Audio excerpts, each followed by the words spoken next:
Okay, this video just to review a complex question. This is a fallacious manner of arguing. For example, when asked, is one a monergist or a synergist? First, the question, someone's presumed these categories, and again, that's where the word accuse in English comes from, categorize. So these categories were somehow constructed. These are just constructs. But the complex question comes from, first, this is a unnatural, this synergist is an unnatural juxtaposition. That is, it's a God work, man work,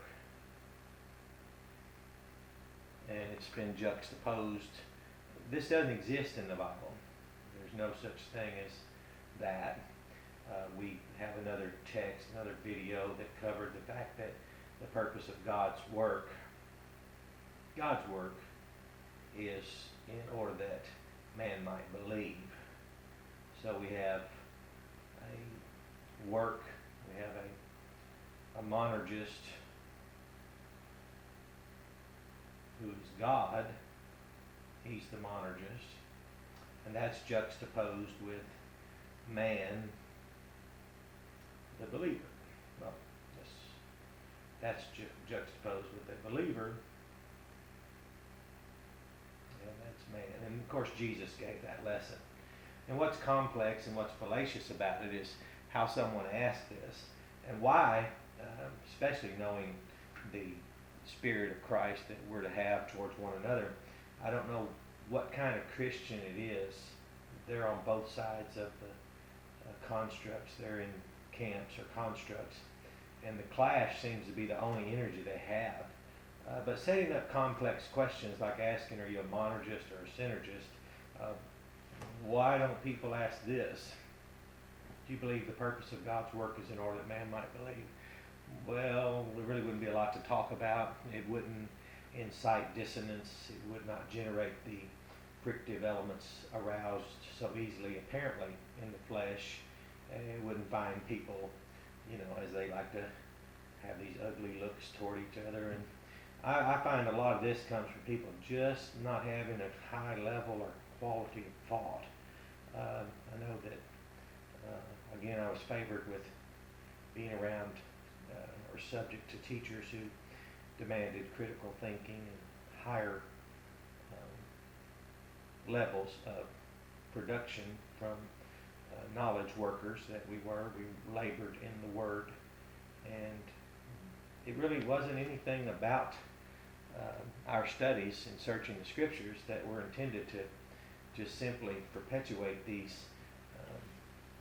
fallacies onto our fellow men, especially not in Christendom, especially not in one of our strategically localized assemblies where we were being trained to pastor and to teach people how to think and to know from the Scriptures and to grow and to engage and carry out the teachings of Christ in the context of His covenant, to live that out in assembly, covenant together.